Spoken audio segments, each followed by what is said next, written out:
এই দেশ এই মাটি মমতাময়ী মাটি সেবারে তার জীবন দেবা ରଖିବା ତାର ନାଟି। এই ଗୀତ ଦିନ ଥିଲା ଆମ ଶିକ୍ଷକମାନେ ଆମକୁ ଛୁଆବେଳେ ଶିଖଉଥିଲେ ଦେଶ ପାଇଁ ଜୀବନ ଦେବା ପାଇଁ। ଆଜି ସେଇ ଶିକ୍ଷକମାନଙ୍କର ମୁହଁଟାକୁ ପୁରା ବନ୍ଦ କରାଯାଉଛି।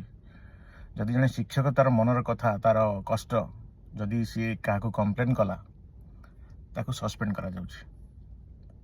ଆମ ପ୍ରିୟ ମୁଖ୍ୟମନ୍ତ୍ରୀ ସିଏ ବି ଦିନେ ଥିଲେ ଶିକ୍ଷକ, ରାଇଟ୍?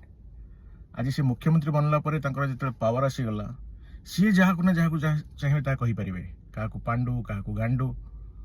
କିନ୍ତୁ ଶିକ୍ଷକ ତାର ମନର କଥା କହିପାରିବନି, ତାର କମ୍ପ୍ଲେନ୍ କରିପାରିବନି। ଯଦି ସେ ମୁଖ୍ୟମନ୍ତ୍ରୀଙ୍କ କେଉଁ ମନ୍ତ୍ରୀଙ୍କ ଏଗେନଷ୍ଟରେ ଦିପଦ କହିଲା ତାହେଲେ ତାକୁ କେଉଁଠି ସସ୍ପେଣ୍ଡ କରାଯାଉଛି, କେଉଁଠି ଆରେଷ୍ଟ ବି କରାଯାଉଛି କିଛି ଲୋକଙ୍କୁ।